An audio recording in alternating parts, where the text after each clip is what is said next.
హోంమంత్రి అనిత చిత్తూరు జిల్లా పూతలపట్టు నియోజకవర్గంలో కాణిపాకం వరసిద్ధి వినాయకుని దర్శించుకున్నారు. రాజగోపురం వద్ద అనితకు ఆలయ అధికారులు స్వామివారి ప్రత్యేక దర్శన ఏర్పాట్లు చేశారు. మూషిక మండపంలో వేద పండితుల ఆశీర్వచనాల మధ్య ఆలయ అధికారులు తీర్థ ప్రసాదాలు, శేష వస్త్రాలను అందజేశారు. అనంతరం స్వామివారిని దర్శించుకోవడం ఎంతో ఆనందంగా ఉందని, రాష్ట్రంలో భద్రతా వ్యవస్థను మరింత బలోపేతం చేసేందుకు ఏ సాంకేతికతతోటి అనుసంధానం చేస్తున్నామని అనిత అన్నారు. స్థానిక పోలీసు అధికారులు తమ కర్తవ్యాలను సమర్థవంతంగా నిర్వహిస్తున్నారని ఆమె ప్రశంసించారు. అవినీతి రహిత పాలన అందించడం రాష్ట్ర ప్రభుత్వ ప్రధాన లక్ష్యమని హోంమంత్రి తెలిపారు.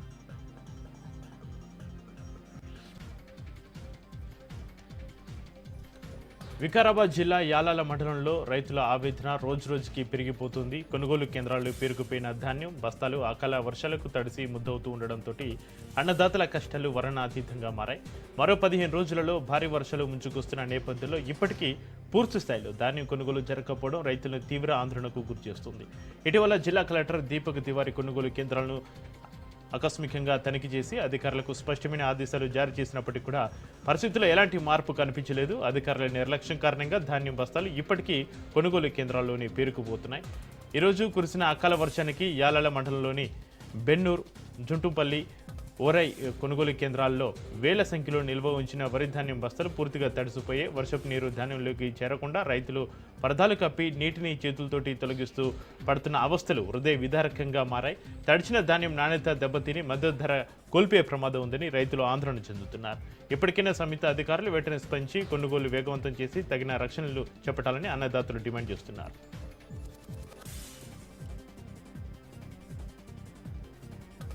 నెల్లూరు జిల్లా గూడూరులో పలు అభివృద్ధి కార్యక్రమాలు ఎమ్మెల్యే సునీల్ కుమార్ పాల్గొన్నారు. Urban health centre, Ambedkar memorial కూరగాయల మార్కెట్ను ఎమ్మెల్యే ప్రారంభించారు. పేద ప్రజలకు అందుబాటులో అర్బన్ హెల్త్ సెంటర్ ఏర్పాటు చేయడం ముఖ్యమైన అంశమని అన్నారు. కేంద్రంలో 24 గంటలు వైద్యులు అందుబాటులో ఉండేలా చూడాలని సూచించారు. ఆసుపత్రికి వచ్చే రోగులతోటి సిబ్బంది గౌరవంగా వ్యవహరించాలని, అలాగే కూరగాయల మార్కెట్లో స్థానికులకు అవకాశం కల్పించాలని, షాపులు పొందిన లబ్ధిదారులు త్వరగా దుకాణాలను ప్రారంభించాలని కోరారు. మార్కెట్ నిర్మాణానికి సహకరించిన మంత్రి నారాయణకు ధన్యవాదాలు తెలిపారు ఎమ్మెల్యే సునీల్ కుమార్. కుమ్మరులకు ప్రత్యేక కార్పొరేషన్ ఏర్పాటు చేయాలని కుమ్మర సంఘం నేతలు ప్రభుత్వానికి విజ్ఞప్తి చేశారు. త్వరలో భారీ బహిరంగ సభను ఏర్పాటు చేస్తున్నామని నేతలు తెలిపారు. ఉస్మానియా యూనివర్సిటీలో కుమ్మరి సంఘం రాష్ట్ర కార్యవర్గ సమావేశం నిర్వహించారు. ఈ సందర్భంగా కుమ్మరుల అభివృద్ధి కోసం పలు అంశాలపైన చర్చించారు. రాష్ట్రంలో మట్టి పాత్రల ఉత్పత్తి కోసం ప్రభుత్వం జీవోలు అమలు చేయాలని డిమాండ్ చేశారు. ప్రత్యేక కార్పొరేషన్ ఏర్పాటు చేసి పూర్తి పాలక వర్గంతో 200 కోట్లు కేటాయించాలని, కుమ్మరులకు వృత్తి శిక్షణ కేంద్రాలు 33 జిల్లాలు ఏర్పాటు చేసి వారి అభివృద్ధికి తోడ్పడాలని కోరారు.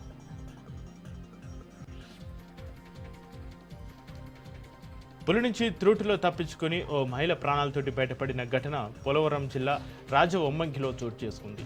జీడి మామిడి తోటలో జీడి పిక్కలు ఏరుకుంటున్న శిరీష్ అనే యువతికి ఆకస్మికంగా ఒక పెద్ద పులి ఎదురైంది. ప్రమాదాన్ని గమనించిన వెంటనే ఆమె సమీపంలోని చెట్టుకి ప్రాణాలు కాపాడుకుంది. ఆమె అరుపులు, చుట్టుపక్కల కుక్కల అరుపులతోటి పెద్ద పులి అక్కడి నుంచి అడవిలోకి వెళ్ళిపోయింది. ఈ ఘటనతోటి కొమరాపురం ప్రాంతంలో తీవ్ర భయాందోళనలు నెలకొన్నాయి.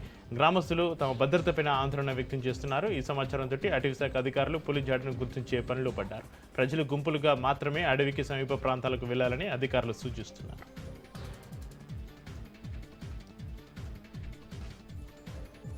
విదేశాలలో ఉద్యోగాల పేరుతోటి కోట్లాది రూపాయలు దండుకొని నిండా ముంచుతున్న మోసగాలపైన కఠిన చర్యలు తీసుకోవాలని బాధితులు సీఎం రేవంత్ రెడ్డికి విజ్ఞప్తి చేశారు. గచ్చిబౌలిలోని శ్రీ ఇమిగ్రేషన్ అండ్ వీసా పేరుతోటి సాయి కిరణ్, నివేదిత దంపతులు సంస్థను స్థాపించి వందలాది మంది నిరుద్యోగుల నుంచి కోట్లాది రూపాయలు దండుకున్నారని ఆవేదన వ్యక్తం చేస్తున్నారు. అభివృద్ధి చెందిన దేశాలలో ఉద్యోగ వీసాలు ఇప్పిస్తామని సామాజిక మాధ్యమాల ద్వారా ప్రచారం చేసుకుని మోసాలకు తరలేపారని అన్నారు.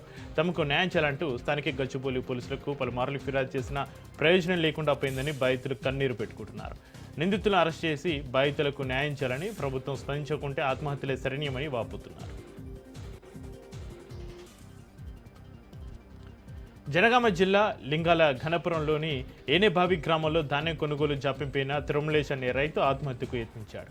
తన ఒంటిపైన డీజిల్ పోసుకుని ఆత్మహత్య చేసుకుంటూ ఉండగా స్థానిక రైతులు అడ్డుకుని కాపాడారు. గత నెల రోజులుగా రైతులు ధాన్యాన్ని కొనుగోలు కేంద్రంలో ఉంచి పడిగాపులు కాస్తున్నారు. టోకెన్ సిస్టమ్ ఉన్నప్పటికీ నిర్వాహకుల జాప్యం వలన సమస్యలు ఎదురవుతున్నాయని బాధిత రైతు అంటున్నాడు. తన టోకెన్ నంబరు విషయంలో కూడా గందరగోళం ఏర్పడి తీవ్ర జాప్యం చేస్తున్నారని ఆవేదన వ్యక్తం చేశాడు. ఈ ఘటనలో ప్రధానంగా రైతులు ఎదుర్కొంటున్న సమస్యలు కొనుగోలు ఆలస్యం కారణంగా తీవ్ర ఒత్తిడికి లోనవుతున్నారు. వెంటనే అధికారులు సమస్యలను త్వరగా పరిష్కరించి కొనుగోలు ప్రక్రియను వేగవంతం చేయాలని రైతులు డిమాండ్ చేస్తున్నారు.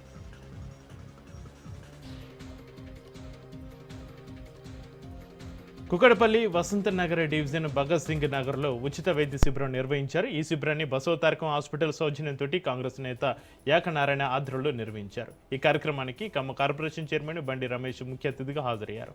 సామాజిక బాధ్యతలో భాగంగా ప్రజలకు సేవ చేయాలనే ఉద్దేశంతో ఇలాంటి ఉచిత వైద్య శిబిరాలు ఏర్పాటు చేస్తున్నామని యాకనారాయణ అన్నారు.